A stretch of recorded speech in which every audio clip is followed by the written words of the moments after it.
আসসালামু আলাইকুম, কেমন আছো সবাই? এই যে চলে আসলাম আবার একটা রেসিপি নিয়ে, সেটা হচ্ছে চিকেন ভর্তার রেসিপি। তো দেখো, একটা ফ্রাই প্যান নিয়ে নিয়েছি। ফ্রাই প্যান নিয়ে এর মধ্যে কিছু পানি দিয়ে দিলাম। এখন এর মধ্যে দিয়ে দিব একটা তেজপাতা আর কয়েকটা এলাচ। এরপরে দিয়ে দিব দেখো দুটো চিকেন। এরপরে দিয়ে দিব অল্প একটু লবণ।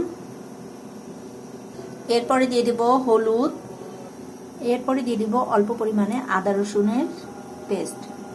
সবকিছু দিয়ে পানির সাথে একটু মিক্সড করে নিয়ে, যেহেতু ভর্তা এইটাই যথেষ্ট, এই মশলাটাই যথেষ্ট। এখন কিছুক্ষণের জন্য আমি এটা ঢাকা দিয়ে রাখবো যতক্ষণ না সেদ্ধ হয়। ফিরে আসছি কিছুক্ষণ পর। তো এই যে দেখো বন্ধুরা, চিকেনটা আমার সেদ্ধ হয়ে গেছে। এখন আমি এই চিকেন উঠায় নেব।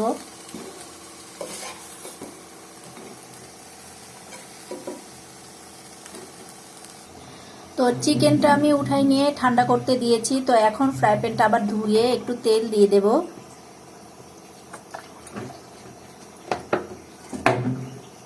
এরপরে এখানে 4-5টা শুকনো মরিচ দিয়ে দেব। যেহেতু ভর্তা একটু ঝাল ঝাল না হলে ভালো লাগে না, তো শুকনো মরিচটা একটু ভেজে নেব।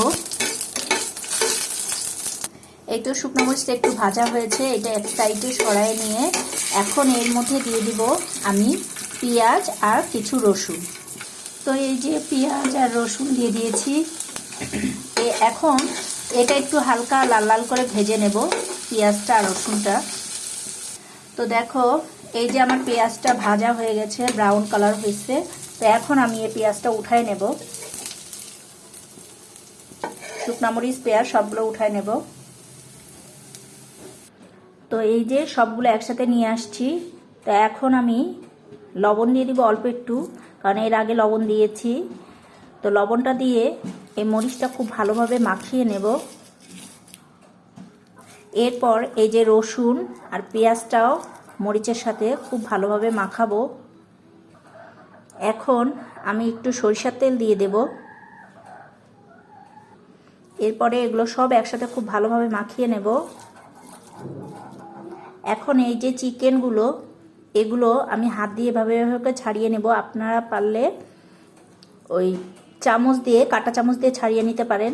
যেহেতু ভর্তা আমার কাছে হাত দিয়ে খুব ভালো লাগে, তো এইভাবে করে সবগুলো ছাড়িয়ে নেব।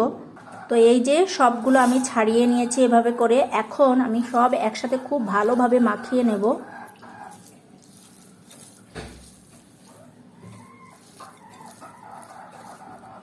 এরপরে আমি দিয়ে দিব কাঁচা পেঁয়াজ। কাঁচা পেঁয়াজ আপনার যদি না খান কেউ, তাহলে অ্যাভয়েড করতে পারেন, ভাজা পেঁয়াজেই চলবে। আমার কাঁচা পেঁয়াজ ছাড়া ভালো লাগে না ভর্তার আইটেম।